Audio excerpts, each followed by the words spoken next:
Bismillah ar-Rahman ar-Rahim. This is problem session number 4, and we are solving the final exam of term 211. And we reached to question number 6. Okay, in this question, you are requested to draw the state diagram of a Moore sequence detector. Moore sequence detector, okay, with input X, okay, and output Z, okay, and there is a reset input, okay, that detects the sequence 1, 0, 1, 1. Usually in sequence detector, we start the sequence from leftmost bit to rightmost bit, okay, with detection of overlapping sequences. So the overlapping is allowed, all right? So you are not required to derive the equations and the circuit. So it's only the state diagram that is required, more state diagram. So first of all, we say, well, I will start with the initial state. And in the initial state, I know that I haven't detected the sequence yet.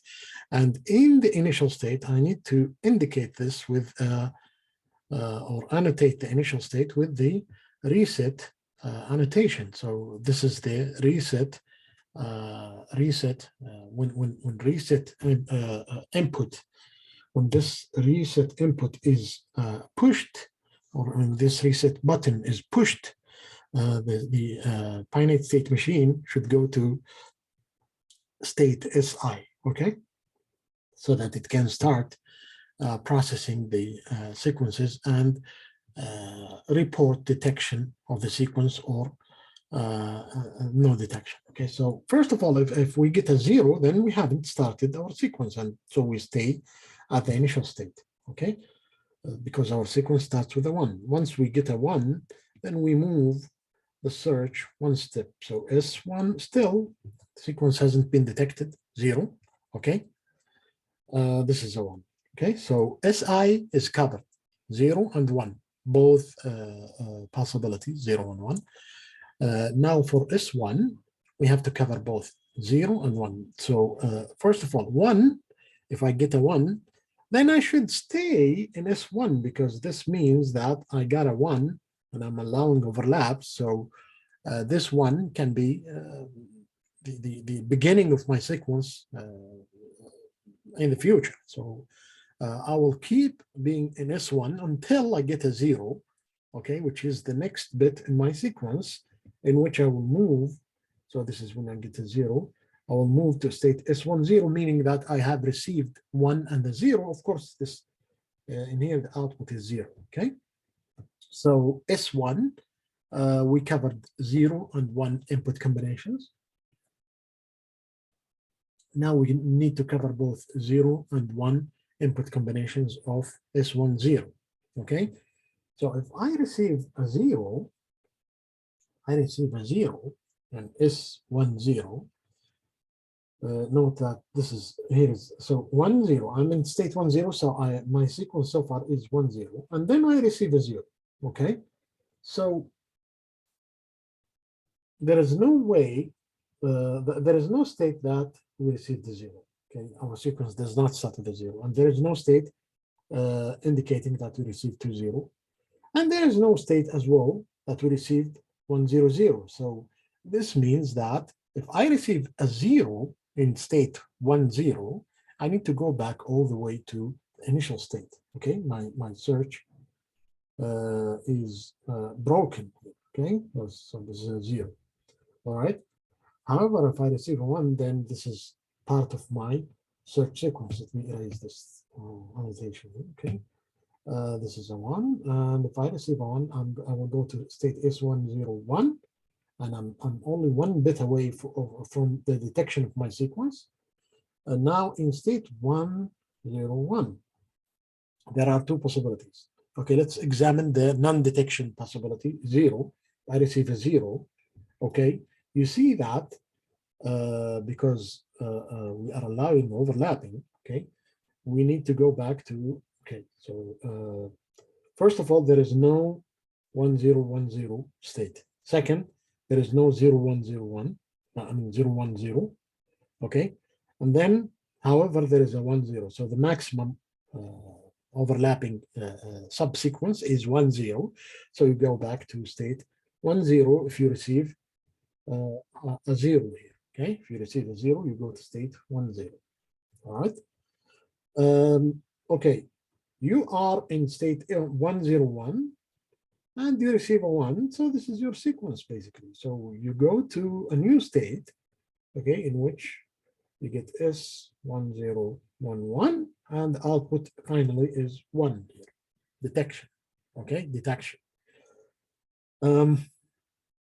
Okay, so the only thing that we need to cover now is the input combination when we are in the final state, in the detection state. Okay, so we are in state 1011, okay? We can receive a 0 or a 1. So if we receive a 0, okay, there is no, okay, you check them from the beginning to the end. So you check the maximum first, the maximum sequence, to check if there is a matching state or not. So there is no state that says 1, 0, 1, 1, 0, okay? And there is no state that is 0, 1, 1, 0, okay? That indicates the reception of 0, 1, 1, 0. However, no, even 1, 1, 0 is not there. 1, 1, 0 is not there. However, 1, 0 is there. So if I receive a 0, I will go to state 1, 0. If I receive a 1 on the other hand, so 1, 0, 1, 1, and I receive a 1, then where do I go next? Okay, clearly, I will only be able to make use of this 1 here, okay? So it is basically the state that I'm going to next, okay? This is when I receive a 1, okay? Yeah, so, all right, this is a Moore circuit, okay? So what happens in Moore, okay, what happens in Moore circuits is that when you receive the sequence, your output will be will indicate the sequence detection, okay, in the next clock cycle, not in the current clock cycle. So once you receive, so 1, then 0, then 1, then 1, your output will not go 1 in this cycle. No, it will not go that 1 in this cycle. It will go 1 on the next cycle. This is how Moore circuits are characterized. So in Moore circuits, the output is calculated, okay, from the present state, and the present state is calculated from input of the previous cycle. Okay, so the current input and the current state, okay, will influence the output of the next clock cycle.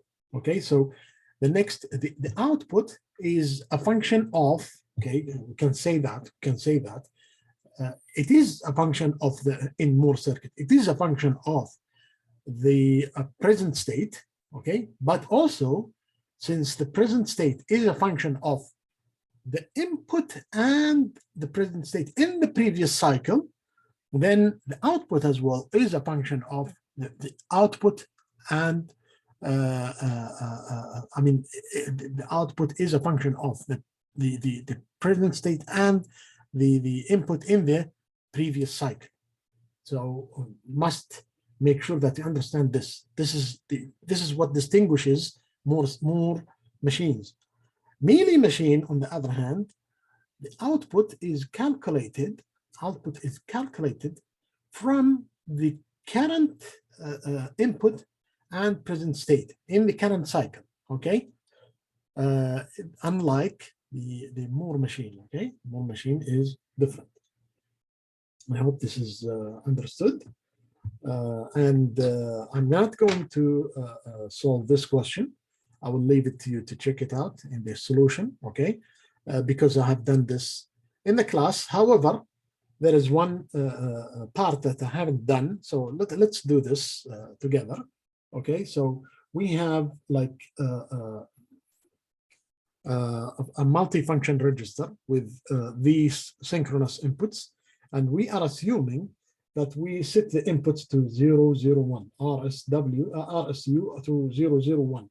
So 001 is an up counter, basically. If you set it to 001, it will count up, okay, every clock cycle, okay, and it will count up according to the given frequency here, which is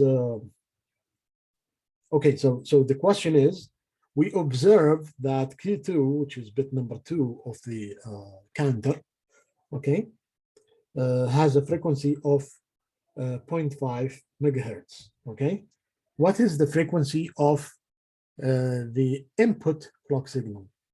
Okay, the clock. Okay, so we know that Q2, the frequency of Q2 is equal to the frequency of the clock divided by 2 to the 3, right? Divided by 8, right? So what is the frequency of the clock? So the frequency of the clock, which is the required quantity, is equal to 0.5 megahertz into 8, and that equals 4 megahertz. Okay, right. So with this, we conclude this problem session. Yeah, I hope that you guys benefit from this for preparing for the quizzes and the exams.